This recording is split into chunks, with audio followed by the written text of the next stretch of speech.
First of all, hello to all of you. Welcome at the panel Public Service Media and Artificial Intelligence. My name is Klaus Unterberger. I'm working for Austrian Broadcasting Corporation for quite a while. I've been journalist doing documentaries and stuff for many, many years.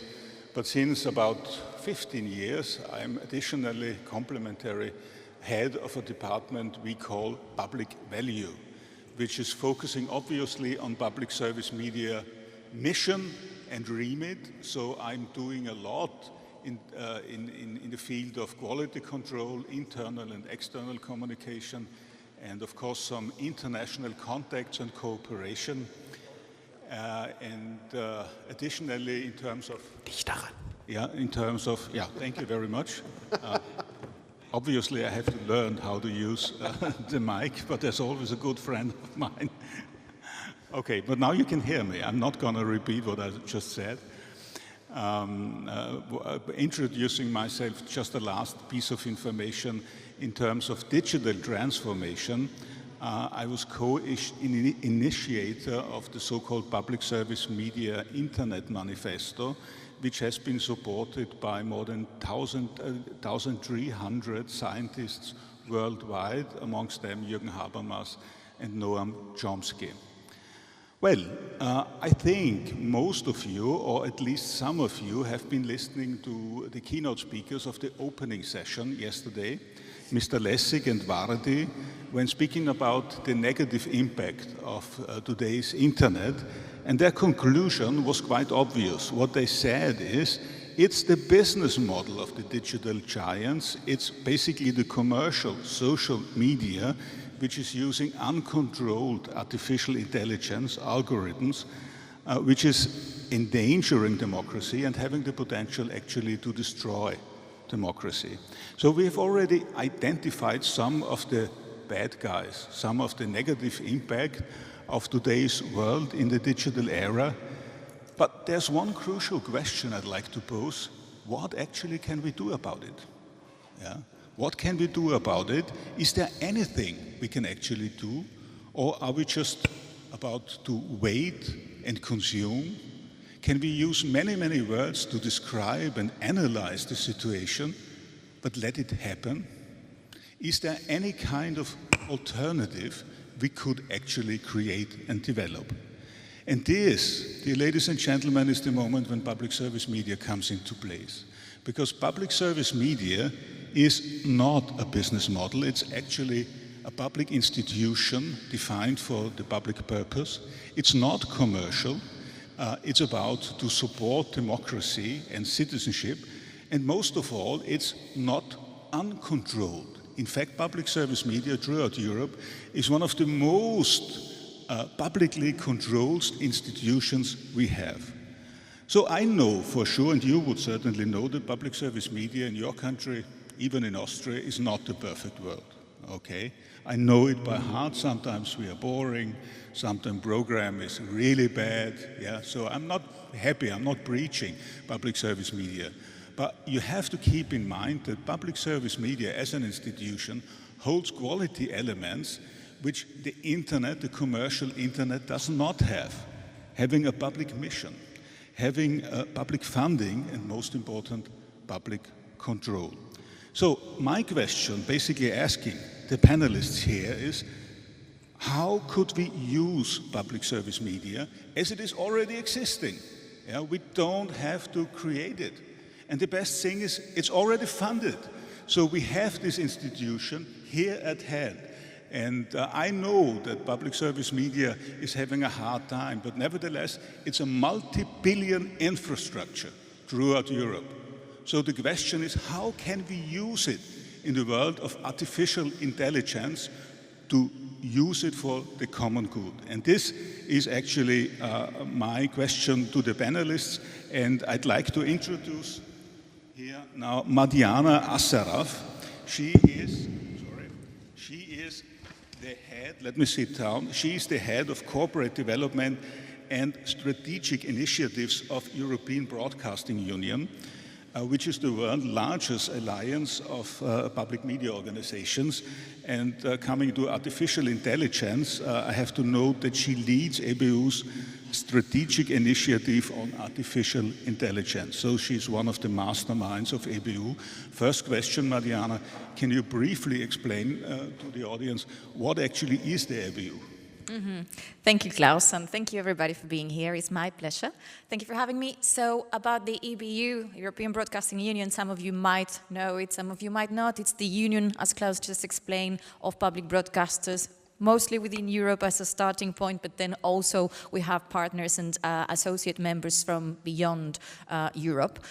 We unite our members at many levels, whether that's for content exchange, content co-creation, common voices, influencing and standardizing with regulators, with tech players, and so forth in all areas related to, everything related to public broadcasting. If that explains, summarizes. Well, that's good. We'll dig deeper a little bit later on. But just for introduction, with us is Matthias Pfeffer.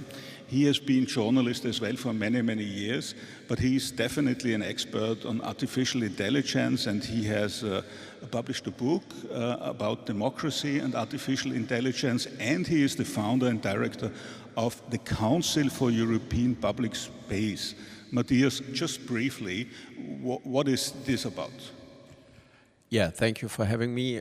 This is a think and do tank to promote some concrete ideas to bring the public digital sphere in Europe forward, or to restore it at least. I think we have to reclaim the public sphere, and we have to build an infrastructure that is resilient against these threats that we are eyewitnessing today. So we work on a political field in Brussels, and we do have concrete projects. That's why we say it's a do tank also. First think, then act in the proper way, and we do have some concrete projects. We can talk about them later. Well, and I like the idea of the think and do think, so you're combining just the world of words with action. So maybe we'll hear something later on. I might welcome a colleague of mine, Stefan Kollinger. He is also working for Austrian Broadcasting Corporation. He is one of the young generation, obviously, but nevertheless an experienced professional in the field of media technology and digitalization. And currently he's Chief Innovation Officer at Austrian Broadcasting Corporation. That's a brand new title, by the way, but I'm happy to have him. Maybe just one sentence to your job profile. What do you do within the company? Thanks, Klaus, for having me, and thanks for this panel. My answer is we are the do tank in ORF, technology and innovation, I would say. So we try to bundle the bright minds in public service media in Austria, but also in regards of EBU. I'm also happy to chair the think tank, in this case, of technology and innovation, where we have a very diverse group of people throughout Europe to provide new perspectives also to current leaders in EBU members. Yes, that's how I would answer it. Another one who connects us with the real reality here. And I'm going to introduce you to a person who is not visible yet, because unfortunately she can't come, but I did an interview with her. I'm going to display it a little bit later. I might introduce Katharina de la Durantaye. She's a researcher, professor at the Humboldt University in Berlin. And I invited her to give an interview, actually, because she recently presented, together with their distinguished colleagues, a study called Perspectives for a Digital Public Value, and that fits perfectly in the framework of solutions, so actually what we can do about it. Well, but now I'd like to start with Madiana. Madiana, if we look at today's internet, I think we find consensus that its innocence is gone. Yeah, it started many years ago with the promise of the ultimate diversity of access for everybody, and at the moment it seems that it's in the hand of a few digital giants. Just to recall one number, as far as I know, only the 10 biggest commercial internet companies are, in terms of their revenues, 33 times bigger than all existing public service media companies worldwide. So, isn't it, Madiana? That would be my question. game over for the rest of us? Isn't it the situation that the winner takes it all and it's not us? Well, first of all, Klaus, we're still sitting here, so hopefully it's not yet game over. I tend to take a mix between realism and positive approach towards this. Indeed, what you are describing shows that democracy is at stake. We're talking about platforms and specifically unique leaders of those platforms that are having a big influence in democracy, but hopefully that's also one reason why we still need to push and fight for values and for safeguarding elements like democracy. And citizens, I do trust they still see that need. Then the how we get there is something we still need to discuss, but I think the answer on do we need to safeguard democracy? Yes. Do we have a role in there? Yes. I don't think it's game over yet. Okay, I did hope that you would reject my provocative question, but nevertheless, we have to accept that, you know, we all are carrying these devices with us, yeah? I don't know where I've got it, yeah? It's almost my brain, everything is in there, in my smartphone, yeah? My personal data, the world of communication, everything. So therefore, why actually, Madiana, would we need public service media if we have everything at hand?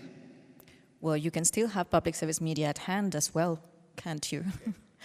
The answer, the longer answer to that would be, indeed, I think it's our remit, it's our role, it's our obligation to keep fighting to make sure that whatever is in the pocket of citizens helps them to get true, accurate information that helps them make informed decisions, once again, to safeguard democracy and certain values. We recently had a study from the BBC, one of our members, that showed that, yes, artificial intelligence is great, but still, the research showed that more than 0.5% of the outputs of news assistants, AI-generated news assistants, were wrong. It's a public study, it's been released.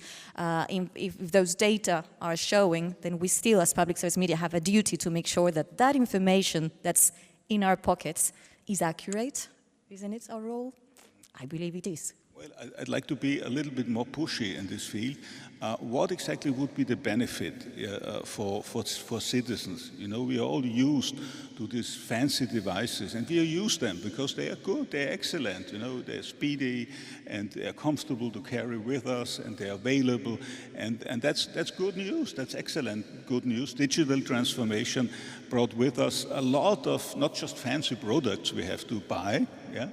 But also to use technology which are comfortable and fit into our daily demands. But how would actually people, if they are media users but citizens, how would they benefit from public service media? What would you consider to be the distinctive quality of public service media for us?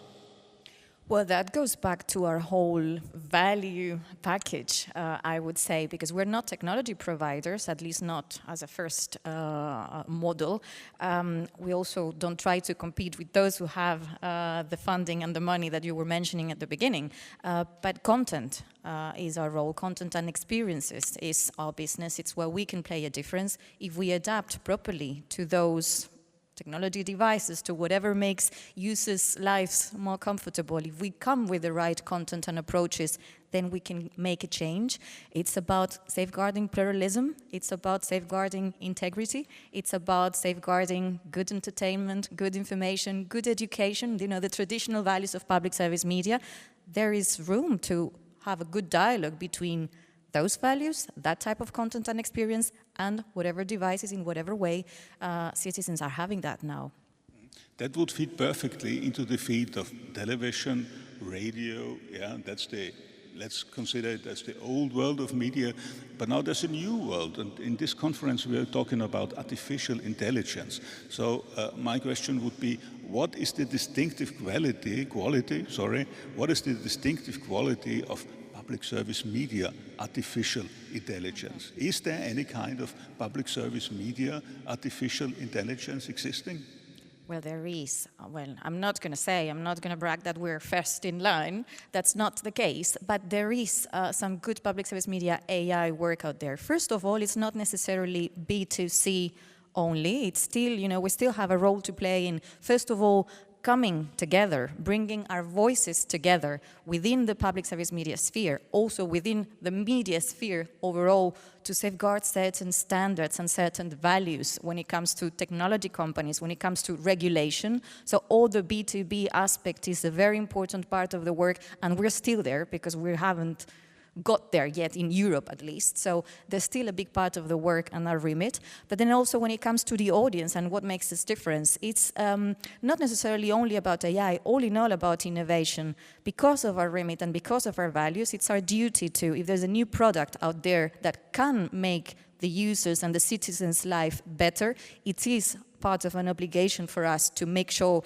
we try it and that we bring the audience at the center. So what I'm seeing now is that public service media organizations are using AI to improve their own productivity, to innovate with creativity for their own workflows, new ways of creating content and so forth, but then also to better know and to better understand the audience.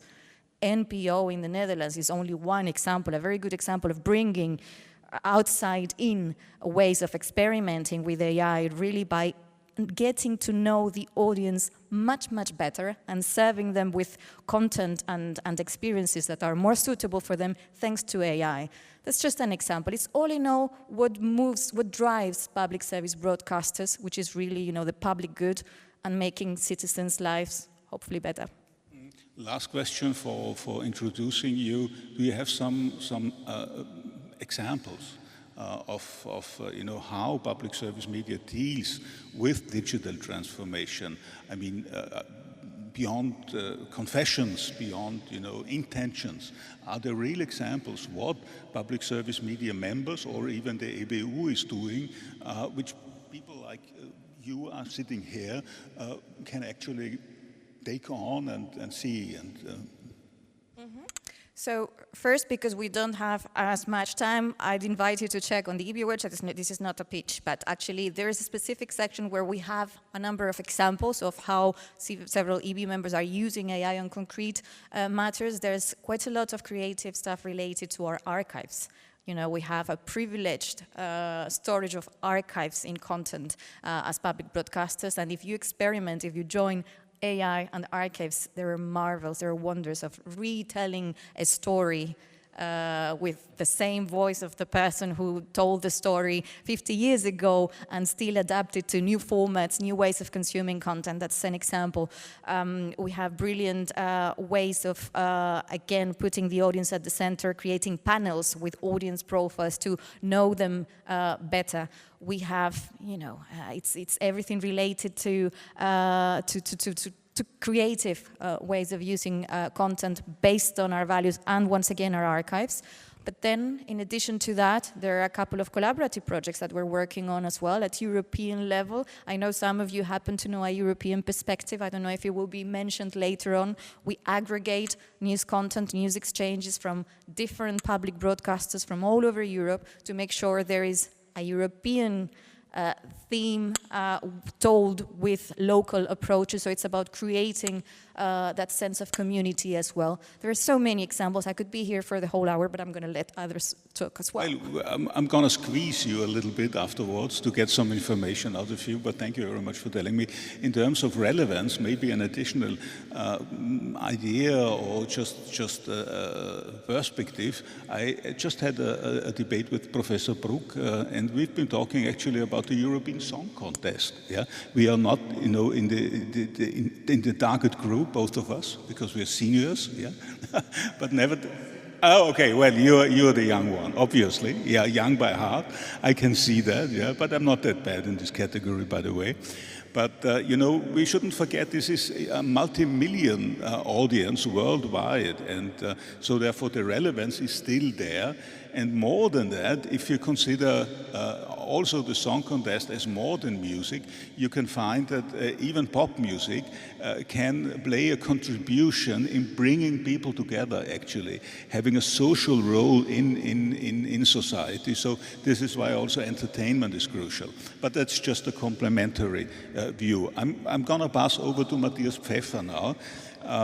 Matthias, you are definitely an expert on artificial intelligence, and you know that at the moment we are confronted with a lot of dystopian perspectives. Yeah, we know about the unholy marriage of Mr.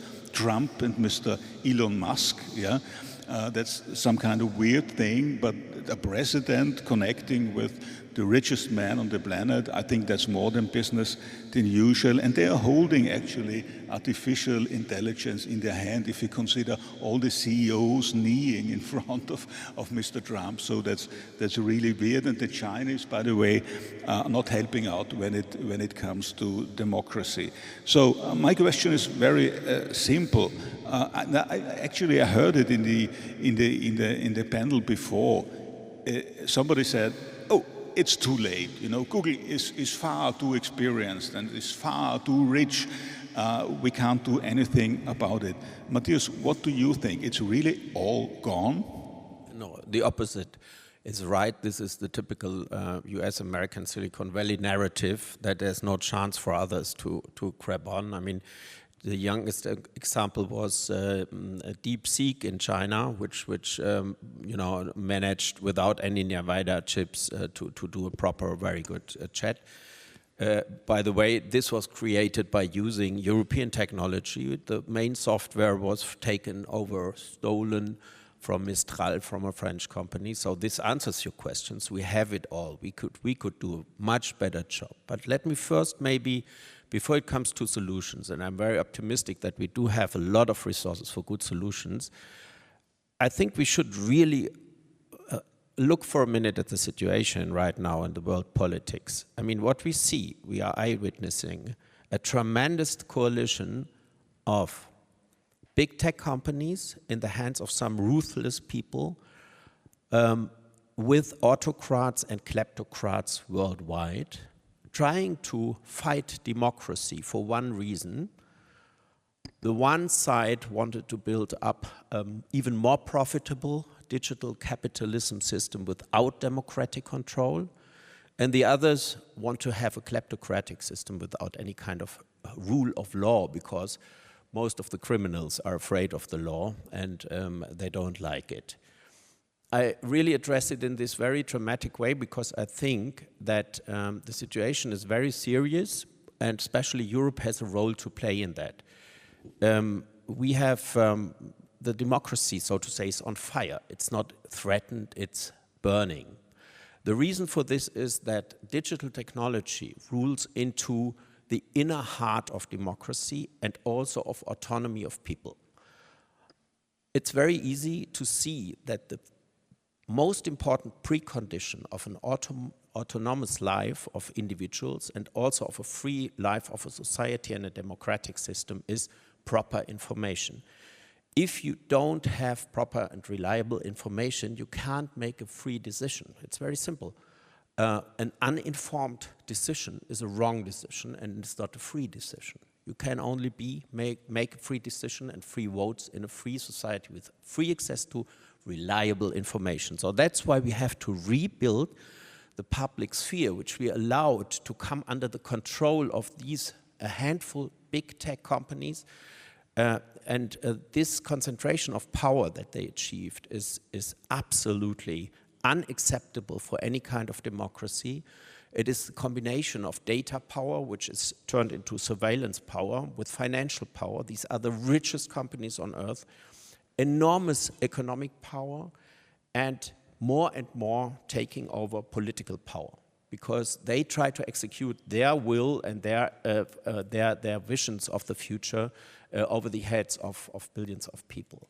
And as I said, I think this is a very serious situation, and now everybody sees it this way. Hopefully in Europe we have to defend ourselves, and defense starts with defending the information sphere, because if people are wrong informed and disinformed and misinformed and outraged by hate and by campaigns, by propaganda from inner and outside, we won't have a society as we know it here in Europe. So this is, first of all, I think, the real dramatic picture that we have to face, and then look for alternatives or for solutions in this situation.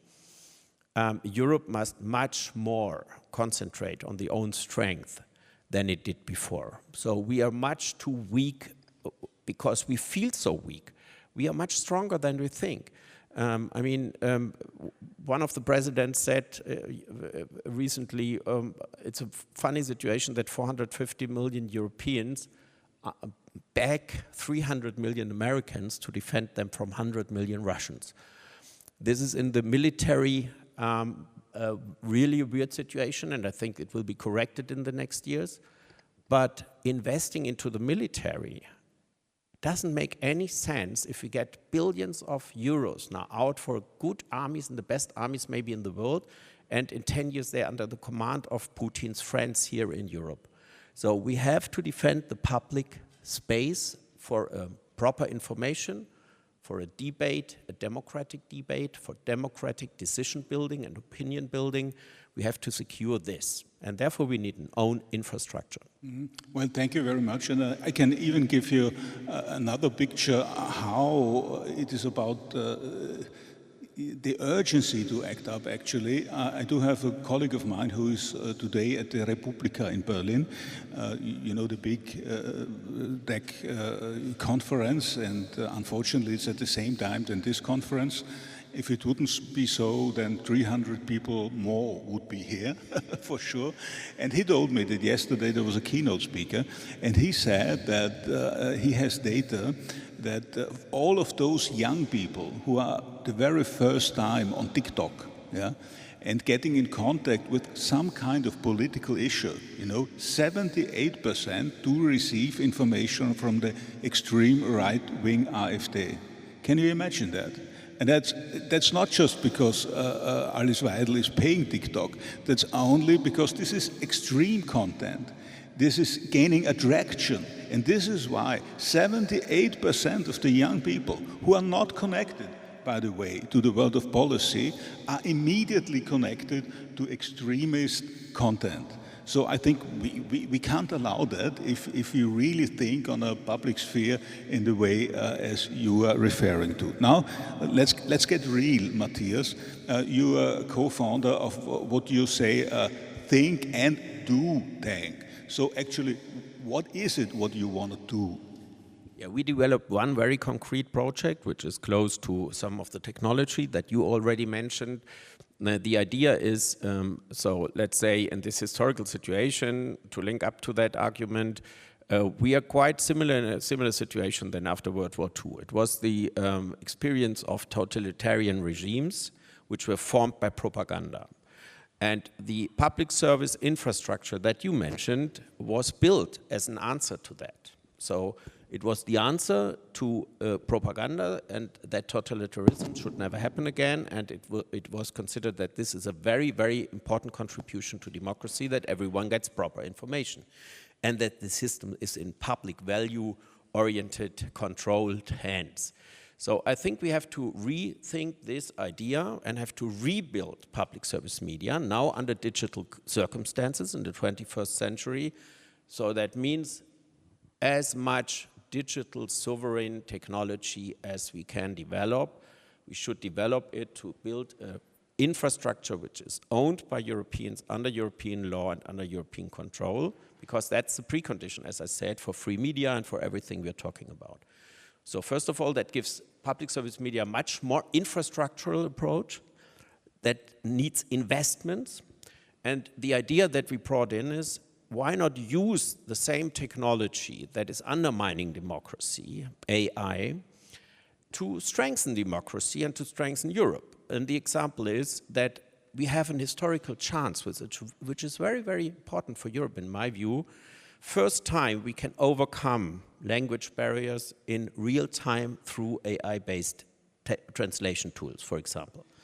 I mean, this development will come anyway, and we ordered a study in combination with the European Parliament. The STOA, the German Research Center for Artificial Intelligence, did a study 2 years ago already, and they said, yeah, it's technologically feasible to translate in real time. I mean, this 2 years ago, it's like 20 years in the AI age felt, but also, I mean, and now nobody doubts on that, but the technology will be there anyway. but it will be maybe there by TikTok, by the Chinese Communist Party, or by Mr. Musk, and we have to develop the own translation tools that we need to overcome the language barriers in Europe. And this is a tremendous step for European unification, because every democratic system needs a public infrastructure where people have the same information, where they have a common ground on information, where they have that, what we learned yesterday is called a common reality. And not everyone is driven into a special reality. And now with the AI agents, it will come to the stage that everyone has its personal reality. And nobody shares any kind of reality anymore. And that is the end of political action. That is the end of political, democratic, and free societies. And we have to provide that. So we need to guarantee that everyone has the access to get the same information. And now on the level of Europe, without any language barriers anymore, we have the chance to look into the national bubbles also, so to see what, for example, public service media and other medias are discussing in these countries, and combine the European perspectives to one European perspective. If you mention Europe, yeah, I have to be a little bit provocative here, because whenever I'm talking about Europe, I hear people saying, "Oh God, Europe does not work." Yeah, we're all looking at Silicon Valley, what is happening here. But nevertheless, it was Europe who developed the welfare state. Yeah, so maybe it's about time to focus on Europe. Could it be that this watershed moment, as it is called, and you mentioned that before, could be a decisive moment in time, specifically for Europe? Could it be that we somehow neglect the power of European intelligence, even in the field of artificial intelligence?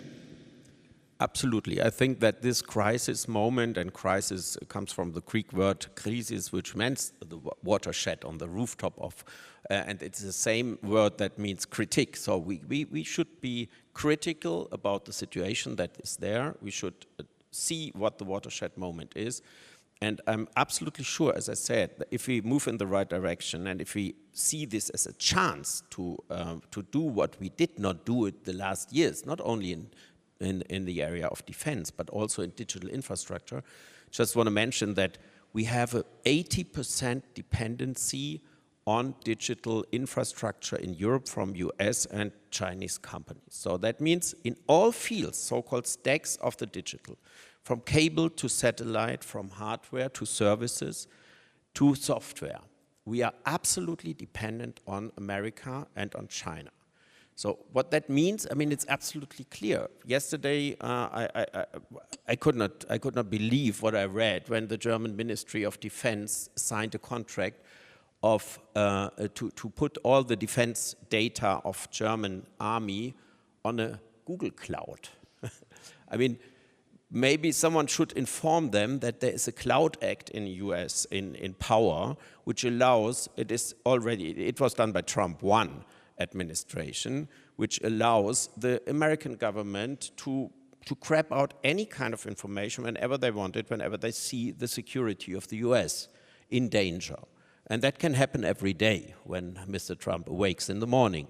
So, I mean, we have to face that without digital sovereignty, we lose control over everything, because, I mean, this is a general purpose technology, the digital, and especially now coming up AI. And if we do not control that and do not own that, we give up all kinds of control, and we will also lose our economic power. Well, thank you very much for bringing back the dystopian perspective, but that's the world actually we are living here. But my question, first of all, was getting closer to reality and asking what kind of contribution, what kind of difference could public service media deliver. And this is the moment where I can introduce Katharina de la Durantaye. As said before, actually it was a study who wanted to identify the potential of public service media, in fact of the German ZDF, but as you can hear, it's about public service media in general. And I asked her several questions, and let's hear what the key results of this study has been.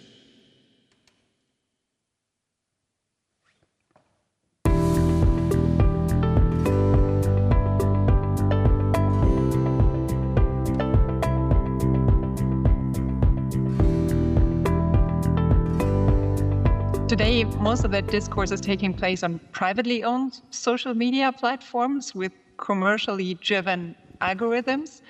And the workings of those algorithms are not made transparent. And I think we're currently witnessing the risks which this trend poses for democratic discourse and for participation online. And what we wanted to do was we wanted to examine possible alternatives and the role which public service media could play in making these alternatives a reality.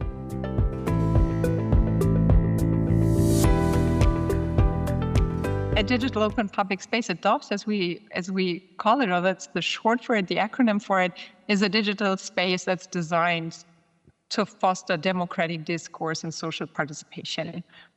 And unlike commercial platforms, a digital open public space is geared towards the public interest. And it has certain characteristics. First one is open access and digital accessibility. So the technical implementation should be based on open web principles, and it should allow for integration into the Fediverse. The second characteristic is that its functionalities should be geared towards the public interest. What does that mean? It means its algorithmic recommendations should be aligned with public value standards. The DOPS, the digital open public space, should provide for civility by design tools, for example. The third main characteristic is a strong focus on good governance and restrictive data handling. So oversight should be ensured by a diverse platform council, and user data should be used sparsely, and it should not be used for commercial purposes.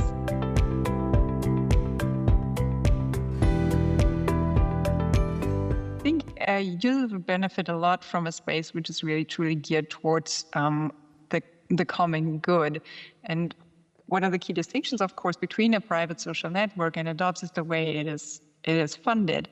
Private platforms are driven by profit maximization, and that happens often at the expense of meaningful democratic exchange, whereas a DOPS is, in a way, publicly funded and not geared towards profit maximization. It's dedicated to serving the common good, and I think as such, it can create for a safe space, and it can also contribute to the mental well-being of users who I think are increasingly worried about the content they are subjected to on classical social media platforms, and they're also worried about contributing to the market power and also the data power which those private entities hold. And they feel like a public discourse which really creates a safe space, maybe also for marginalized communities, that is hard to have on, say, X or Instagram.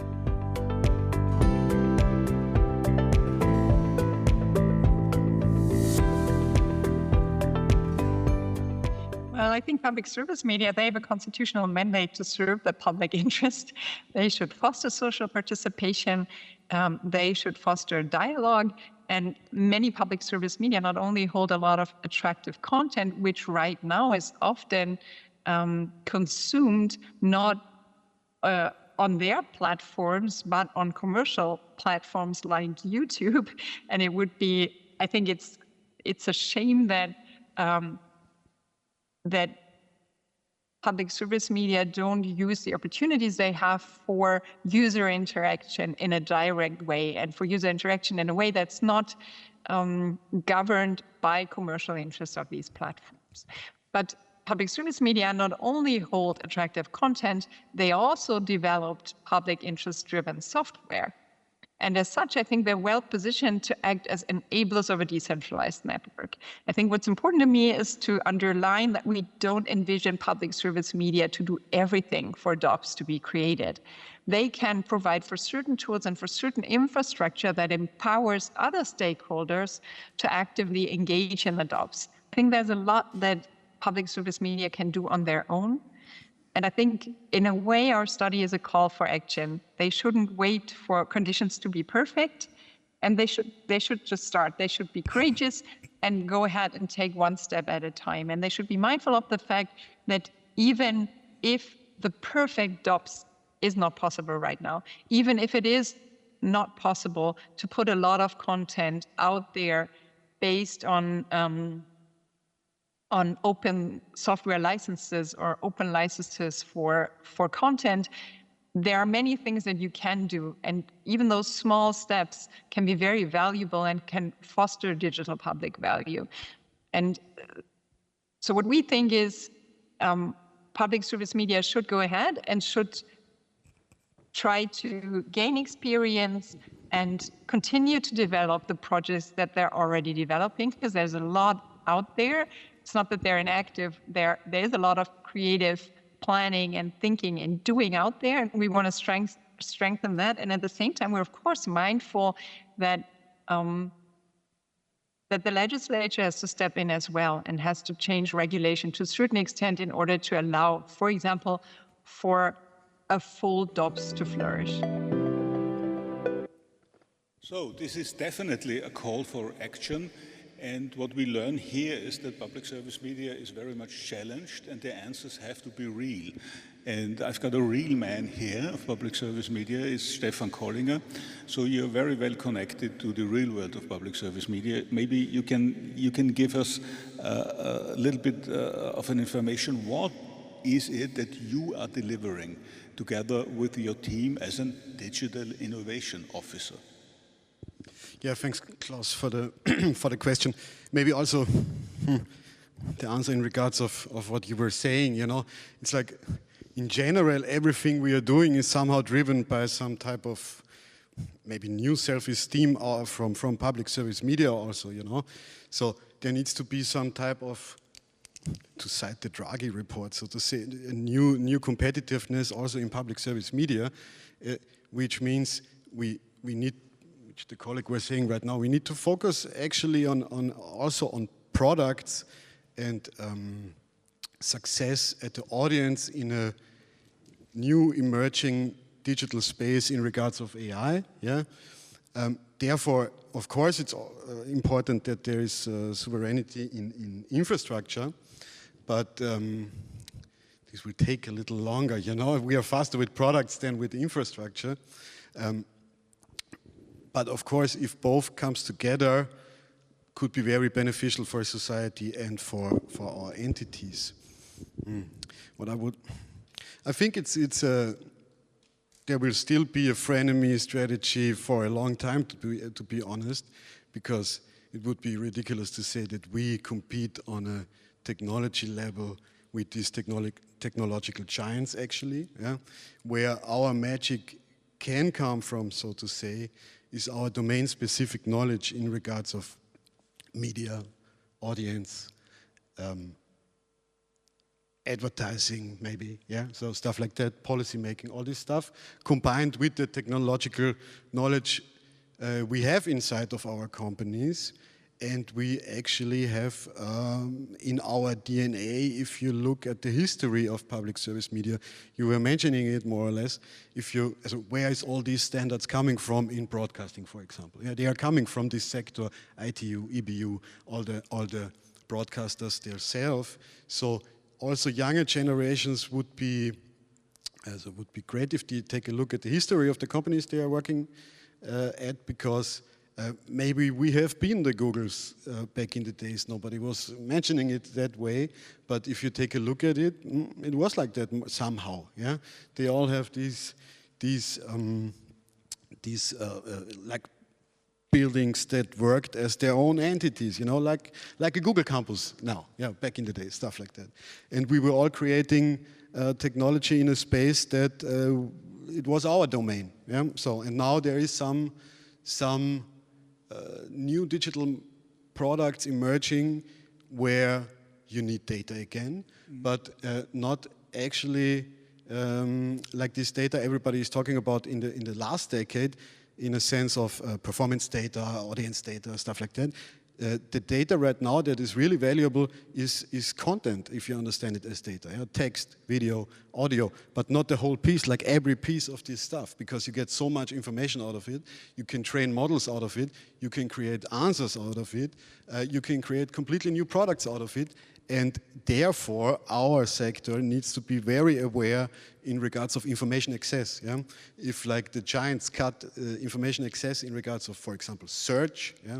What you have seen or the public has seen on a big scale, like last week in this Google I.O., where they were presenting their AI mode in Google search, for example. Yeah? Think that through. If this is like your only access point in this regard, could be like a dystopian version out of it. So, self-esteem to build these products ourselves. Yeah? We may not compete on a technological level, but we compete on a domain-specific level, and I believe we are also able to build great products. Yeah, okay, speaking of which, maybe you can give me a brief answer. Yes. What kind of products are you delivering? For example, for me personally, as an employee of Austrian Broadcasting Corporation, make it please short, but make it visible what actually you are delivering in terms of real products. For example, the editor you've been established. Like our innovation projects are based on two pillars. The one is like products for internal use in the company, which is heavily process-oriented, like media production, get more efficiency in processes, and let's say new ways of media generation. Let's call it media generation. Yeah. So this is our project that is called AI Editor, which is more or less, and let's call it an AI hub that is incorporating multiple models, processes, systems, connects the outer world to the enterprise world, and sits somehow in between. And you can do from, I don't know, transcription to text generation using LLMs. Process audio, generate images, whatever you want. Yeah, so does more or less everything. Yeah. Second pillar is we are working on customer-facing products. Yeah. Therefore, let's say two perspectives. The one is what I was mentioning in regards of information access. We are actually working since 2 years on what was Google presenting last week. So I'm pretty happy about that. Yeah. It's of course it's a pilot project. And it has also a reason, to show, to test it inside the company. Could this be a product that people use? Yeah, and also to make awareness on a management level, in a sense. Okay, what vectors will, so let's say, push the industry in what direction? So it's always like product-oriented, get awareness on the top management level, get the funding, get the people, get the thing going, more or less. Yeah, so we release the stuff pretty quickly inside the company. Last sentence, we are heavily regulated, so we can't release products like that on the market for our customers. Yeah.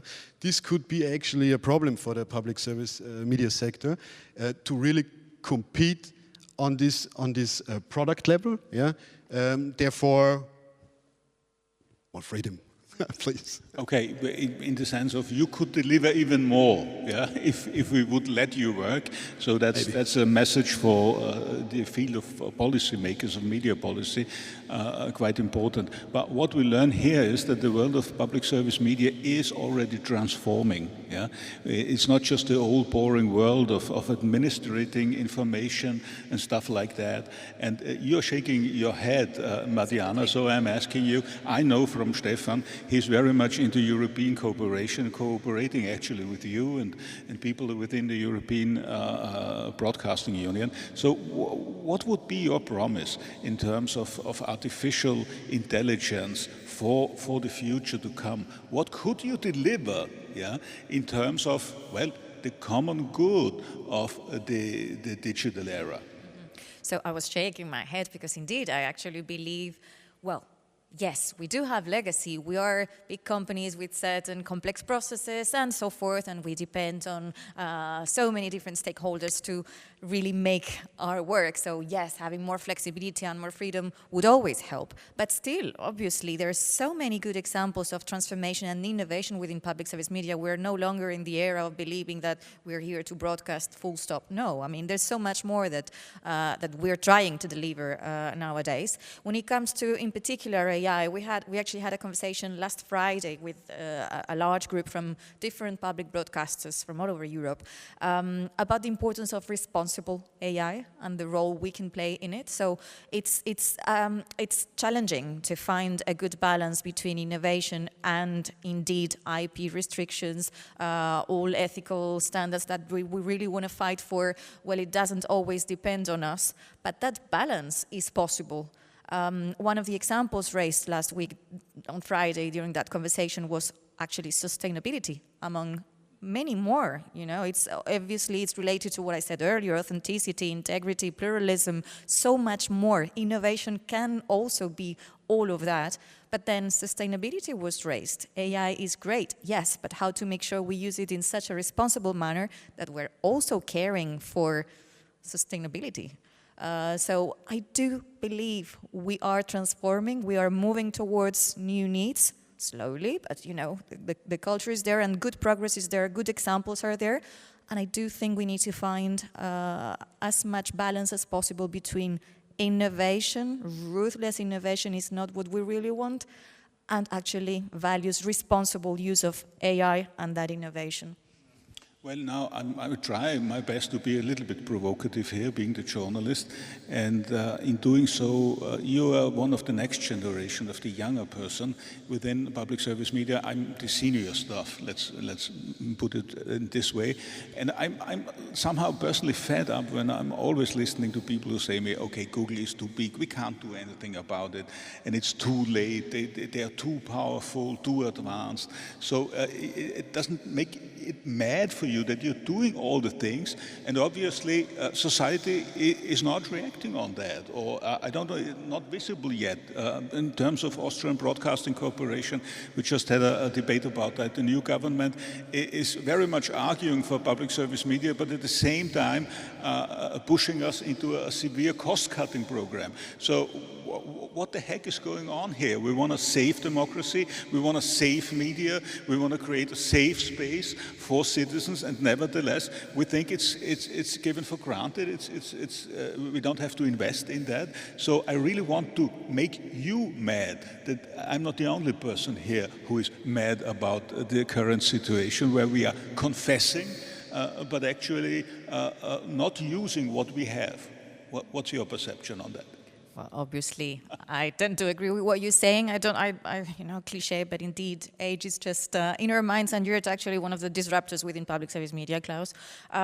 It's true that it's challenging, but when we see Google so large, nobody's trying to compete on what Google does well. Still, as I said earlier, I think it's our time to make our voices heard for that responsible innovation, for that role we need to play. That's actually the reason why one of the big asks that we have in common within the public service media sphere, EBU principles to fight news disaggregation and so forth. One of them is recognition.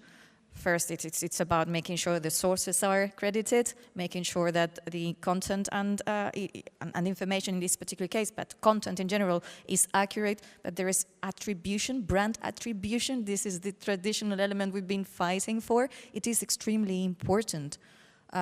If we manage to get those brands, actually, this is about younger generations you were talking about. We have seen proof that in many cases, the youngsters seem to say, in different countries, there are statistics about that it's not that they're kind of against or not interested in public service media anymore. It's actually that sometimes they have the feeling that they're not doing enough to focus specifically on them, but when they see something that's for them and they realize it's their public service, they actually tend to be very positively reacting to those services offer and so forth. So it's a really good opportunity to combine our social values and the public good with use of innovation and technology. And maybe, Madiana, it would be a good idea for ABU to have a European digital innovation contest, like the European Song Contest. Maybe invite people. Well, why not? There's so many young people there with wonderful ideas. I think we have to get them on the stage, not just our staff, but all the others. So I would really ask ABU to be a little bit more pushy in this regard, not just focus on their own family, but actually go out and ask what kind of intelligence is there. I'm going to Matthias now, because what we heard in transforming to the solutions part of our debate here, when listening to Professor Durantaye here, she spoke about open access to Fediverse, the democratic discourse. All this sounds as if we could reinvent the internet. A question to you, can we really occupy the internet with the common good? Or is it just a dream? No. Yes, you may say that I'm a dreamer, but I'm not the only one. Okay, well. So where's my guitar? But no, to be serious, first of all, it was, you said, a dystopian thing that I said. Just to make it clear, I'm convinced that we first have to get rid of some illusions in this field and to have a realistic view on the challenge that we are facing. And this is really enormous and big, and it will take several hundreds of billions. You mentioned the Draghi report. It's all written there. We do not have to repeat it here. But public service media should play a part in that by transforming from the broadcast world to the platform world. And at the same time, from the national sphere to the European sphere, because that's possible now with technology. So that's the only thing I'm saying. Combine the efforts and the good things that you're doing on a European level and make it accessible to the European citizens. And now to the questions. We heard of this ZDF study. I was there when it was presented in Berlin. It's very, very interesting because it's also for media policy very interesting shift, because these professors said also that public service media was created at the beginning also as a counterbalance for private media. So not only private media rulers, like in Germany, Hugenberg, for example, in the 20s, who made Hitler possible, who should have the power over the public opinion sphere, but also a public service should counterbalance that. And now they say we live now in a new age where the counterbalance against big tech is necessary. So that's a strategic move. And now we need this kind of technology that was mentioned in the so-called DOS, in this open public space. And German ZDF developed a very good technology for that. It's called Streaming OS. It's a platform, open source based platform technology. It's the basis now for their relaunch of the Mediathek, but it's also a technology you can use for apps and for anything that works in the digital sphere. And this is open now to others. So it's open for private media, should be open in the future. It should be open for cultural institutions, for independent media. And very important also, and I'm very proud of this, in the new media treatment, I'm just talking of Germany here now, but it's relevant for the rest of Europe. Always the mission was just serve the German audience. You know, this was the old days. But now first time it is mentioned that there is a European approach.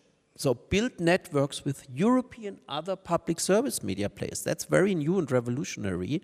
So we now have this, we have the technology. Name it, for example, this streaming OS technology, which is now wonderful technology produced. You have technologies and so on.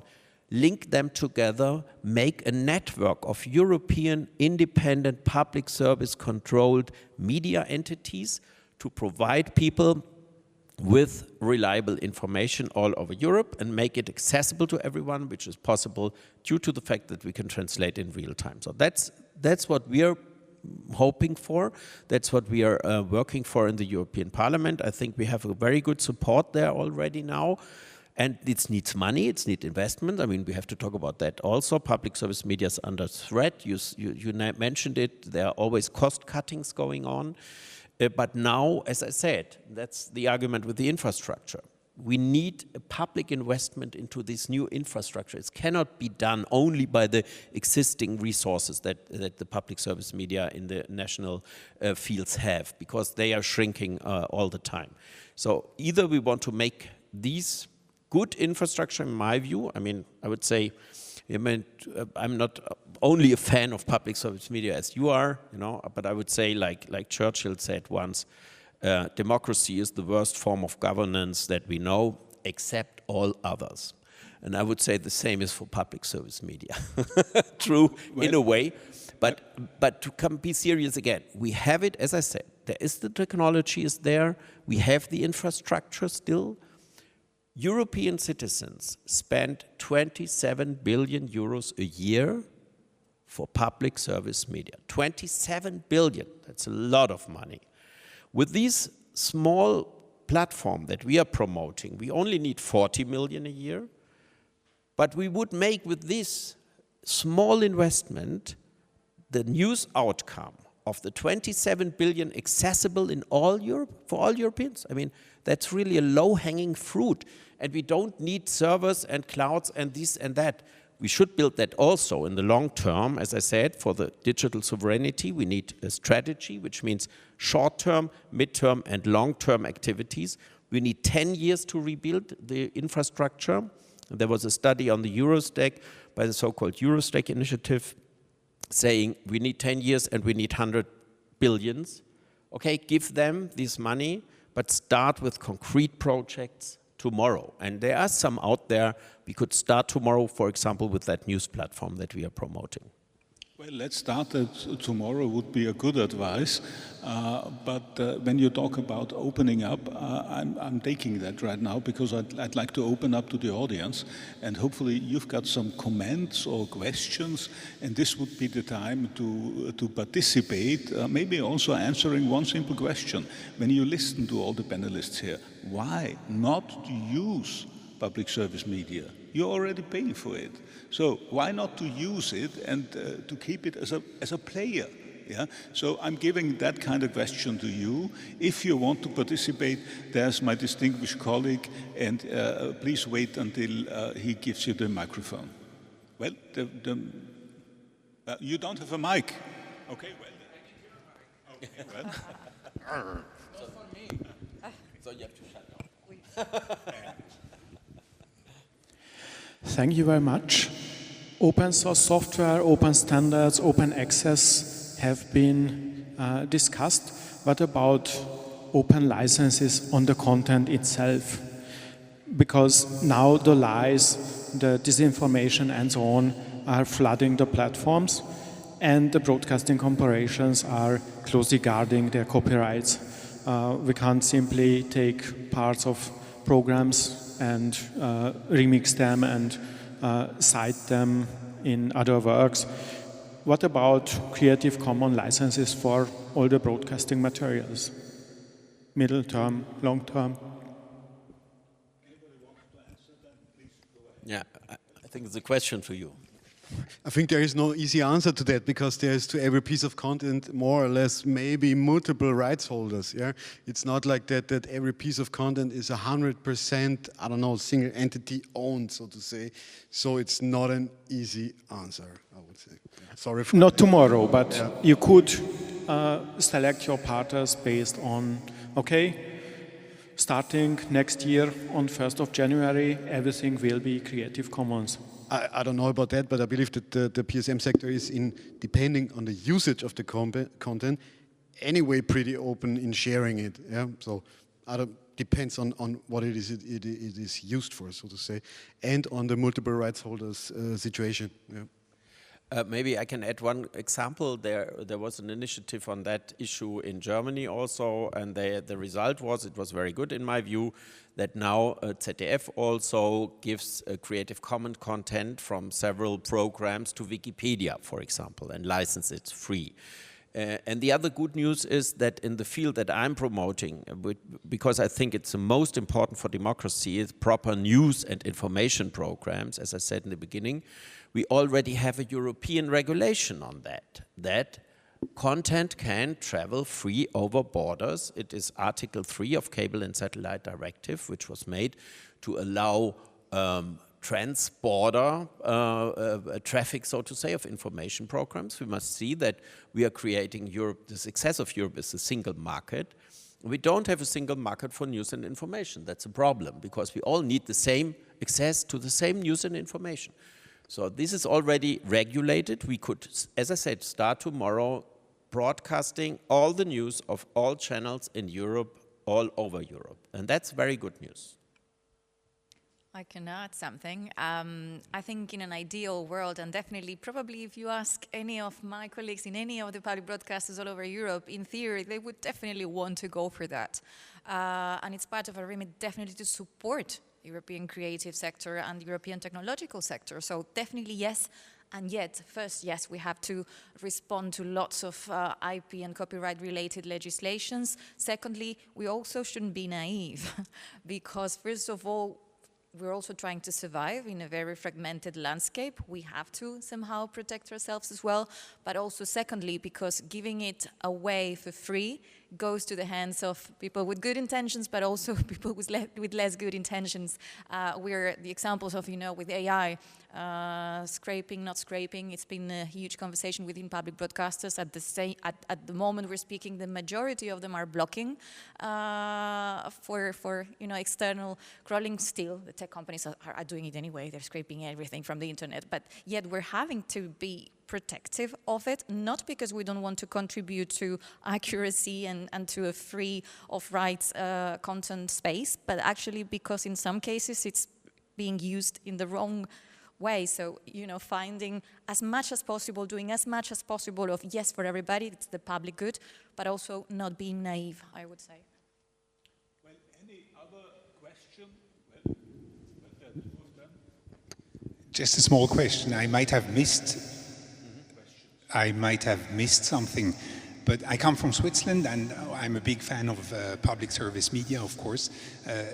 The Swiss public service media has been twice under attack, or is currently again under attack, to slash its income by 1/3 or more than 1/3, and it has already been under attack in 2017. But nevertheless, the main problem, it seems to me, is also that young people do not watch public service media anymore. They do not watch television. They barely, or they don't really listen to radio. The only format which reaches them is podcasts. That seems to be a halfway successful format, but otherwise no newspapers, no radio, no television. And I don't see the Swiss television, at least, on the social media. So my question is, where is the public service media on the social media?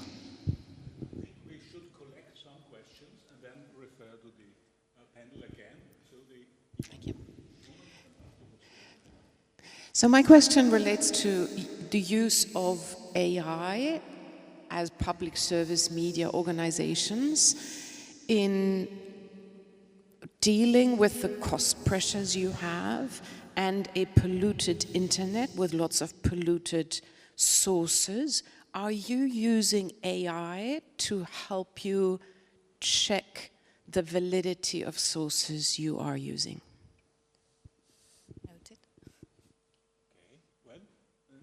Question here.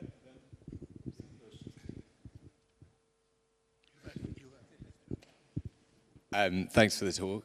I think one of the few positive developments in recent years in the media has been the growth of certain local and hyper-local startups, kind of covering very specific areas and specific bases. And it seems like there are ways you could potentially use technology and AI to bring these to more people. And I was just interested to know whether you guys were working on any projects in that vein.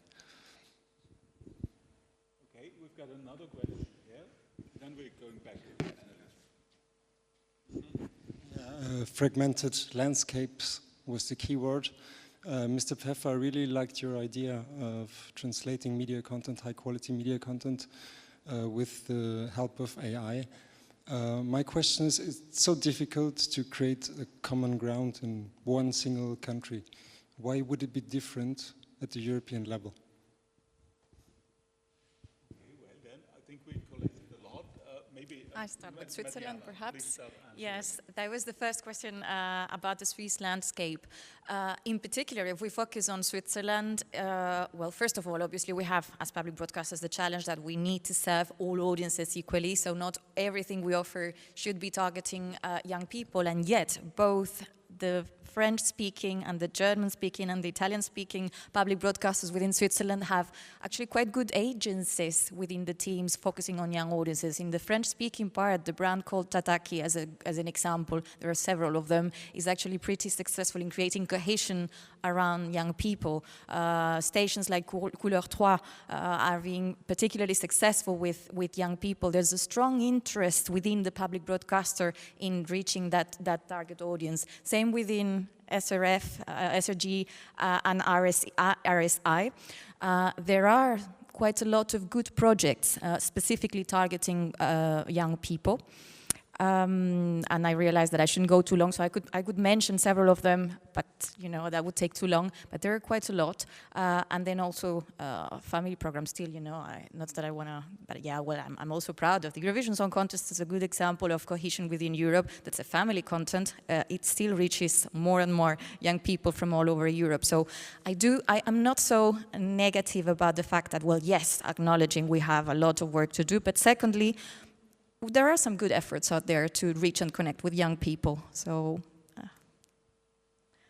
anybody wanting to answer? Yeah, maybe I ask maybe two questions in one. So if I got it right, why should we manage something which we couldn't do very good on the national level and the European level? The answer is because we only have this chance.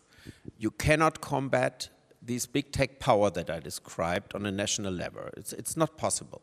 So the only way we can try to achieve that is by doing it on a European level.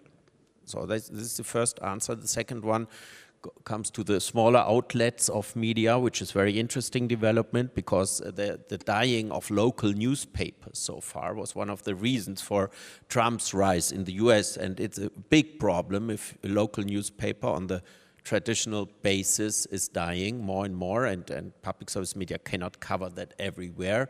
So these news outlets covering very special things are very important in my view, and they should have a role in that infrastructure on a European level. And we do have a very good example for that. If you're interested, I can give you more information. We are part of one European-funded pilot project for these platforms. It's called Display Europe, connecting all over independent small cultural outlets, media actors that do not have enough resources to invest into such infrastructure projects, and therefore it's a very good idea to help them with public funding. And by the way, I can say that there are a lot of these pilots which are quite successful, and that they also have delivered a lot of technology and experience that we could use to build this European news platform for all Europeans, having insight into the same news, so the common ground of Europe could be built over language barriers tomorrow. We just need the political will to do so, to say it very clear. Mm-hmm. Well, and I'd like to answer also one question coming from my Swiss colleague. Actually, I think that's a good one because it refers to media perception, especially in the younger audiences. And I don't want to turn bad news into good news, but I think we have to notice everybody is losing out when it comes to the media perception of the young audience. We know about personalized communication, and that's a given, But I think we should not underestimate the relevance of public service media. We know from data for Austrian Broadcasting Corporation, for example, that we are reaching out to 77% of those below 29 years. Can you imagine? 77% of these young people are connected to Austrian Broadcasting Corporation. Well, they are not sitting in front of the television all the time, but they are listening radio. They are using, you know, even TikTok content of ORF. That means they are connected, and I'm pretty sure that data in Switzerland would show some very similar numbers. I'm not happy with that. Yeah, as I said before, addressing the young generation, be there where the people, the young people are. That's absolutely a challenge, but you know, we can't just feed the giants with our content. That's also a dilemma we are in, but I think it's not a good advice to go into the paradigm of despair and say, we lost the game, we lost the young. You know, we did not lose the young, yeah. So therefore, we have to do more for young audiences. We have to invest into artificial intelligence, but the difference is we have to invest into the common good, yeah, of communication, and that's, I think, the challenge, and this would be my answer to that. So I do have a final round of statements. We are running to the end of this debate, but I would like to start with you, Stefan. Actually, a very personal question to you. I mean, you are the young generation, okay? I'm 40 years old. Well, for me, you know, I'm going to retire, so I don't want to, but I have to. But nevertheless, you could work actually for Google. You could actually work in the Silicon Valley. Why the heck you are working for Austrian Broadcasting Corporation? It's really a very personal question. No, as I said, I'm 40 years old. I grew up with public service media also. I've joined ORF from a private media company, so I believe it's also a great space to be in and to be, I don't know, between innovation, technology, content production, stuff like that.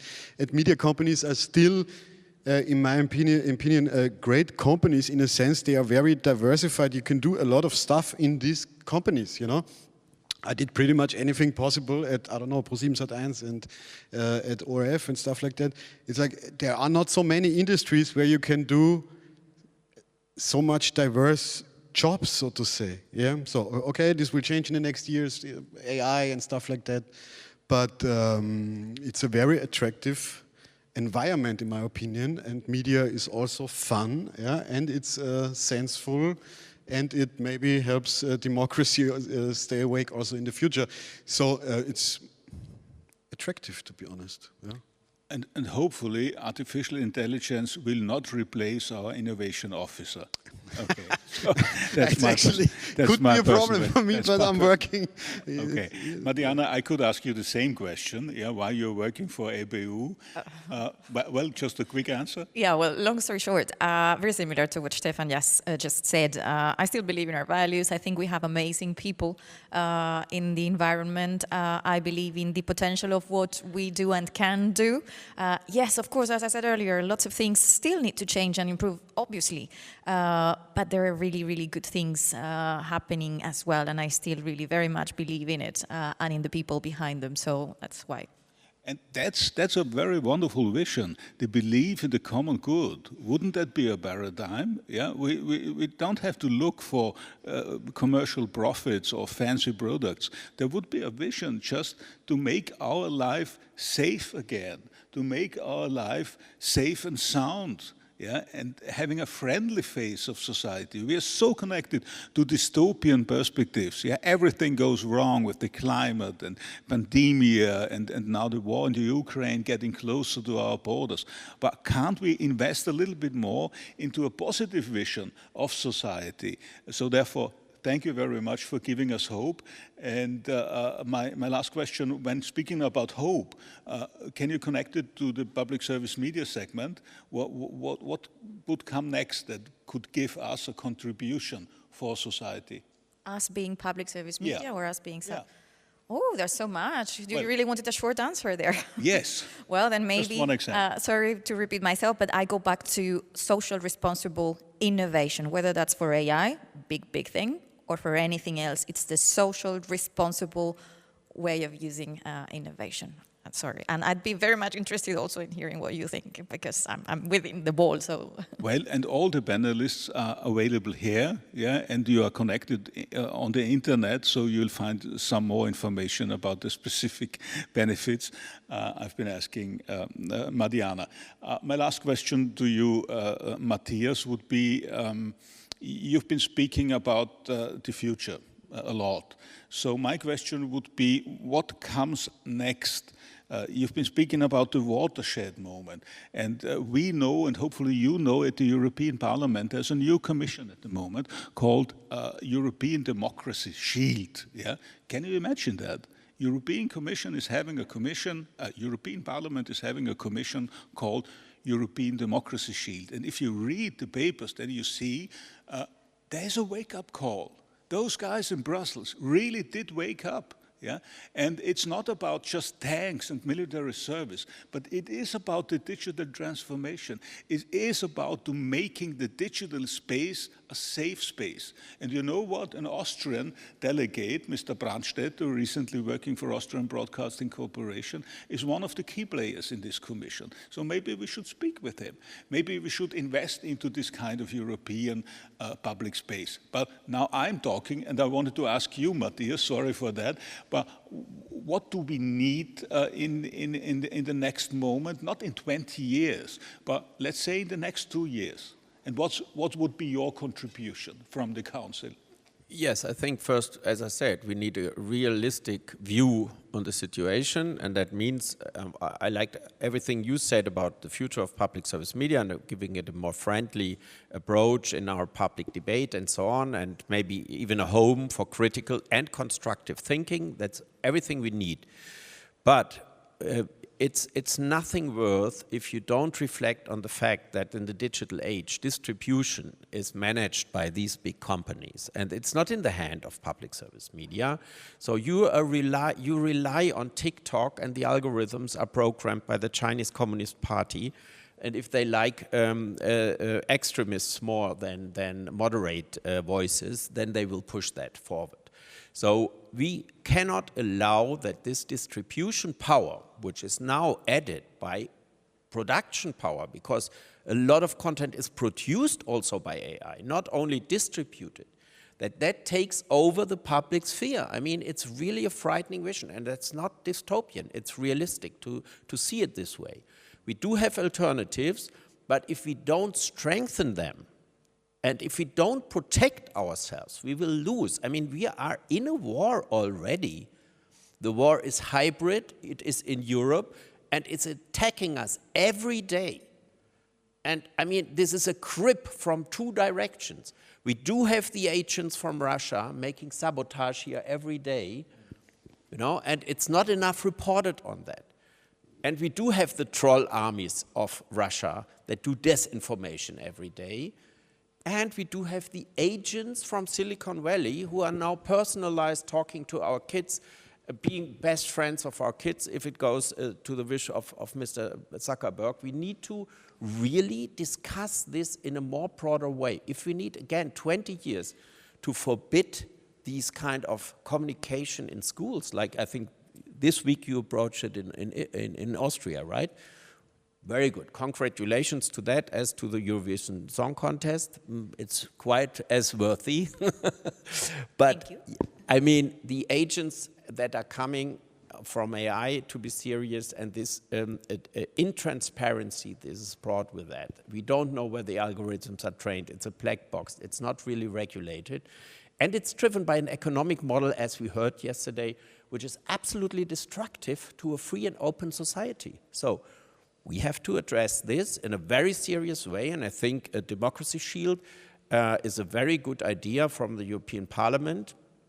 But you can all listen to the debates there. They are public, they are streamed, and you will be afraid of how strong the right wing, the extremist voices are also in that committee. So it's not a better world there. It's a reflection of the world we live in. We do have these extremists here already, making democracy bad and freedom and everything that we achieved after World War II. It's a lot at stake, and that means we really have to have a clear view, and then we have to act in a very strategic way, and we should not be driven by, you know, day-to-day new debates which are ridiculous. It needs a strategy, and it needs really investment. And it needs a political debate. And let me make a last remark. I hope that more politicians come to, to events like this here, for example, because my feeling is that we have also a a digital literacy problem in the political sphere. Not enough people are aware of what's going on there, and they should be, because they are responsible for the actions that we have to take now.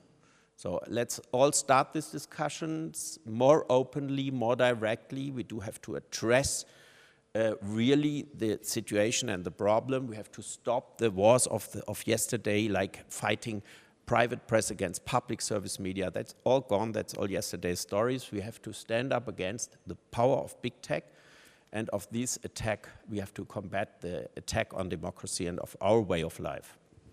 Thank you very much, Matthias. Thank you very much, Madiana. Thank you very much, Stefan. You all helped us to move from dystopia to hope, yeah? And hopefully I do not leave you in despair. On the contrary, my contribution should be just to remind you that we do have the potential. We do have an infrastructure. You know, we are talking about new institutions, but don't forget that we have already institutions in place, so better use it. I think I found it profoundly stupid if I don't use what I have. Yeah? We don't have to reinvent the wheel. Yeah? We just have to adapt to the common good. That's a big challenge, I know, but I think it's a task worthwhile. A last recommendation to you, because you mentioned the force of the right wing in Europe. I personally, from my department, I'm going to publish an international booklet in a week's time and have a TV show on ORF3 where we answer the question, what could be done against anti-democratic populistic movements, attacking media, attacking free media, and there's a strong force in Europe. So if you have time enough, you can also watch the live stream on my website, which is zukunft.orf.at. So therefore, this was my last commercial. Let me be. Okay. Thank you, but Klaus. for this time, thank you very much for debating. Thank you very much for listening, and have a good time. Bye-bye. Thank you.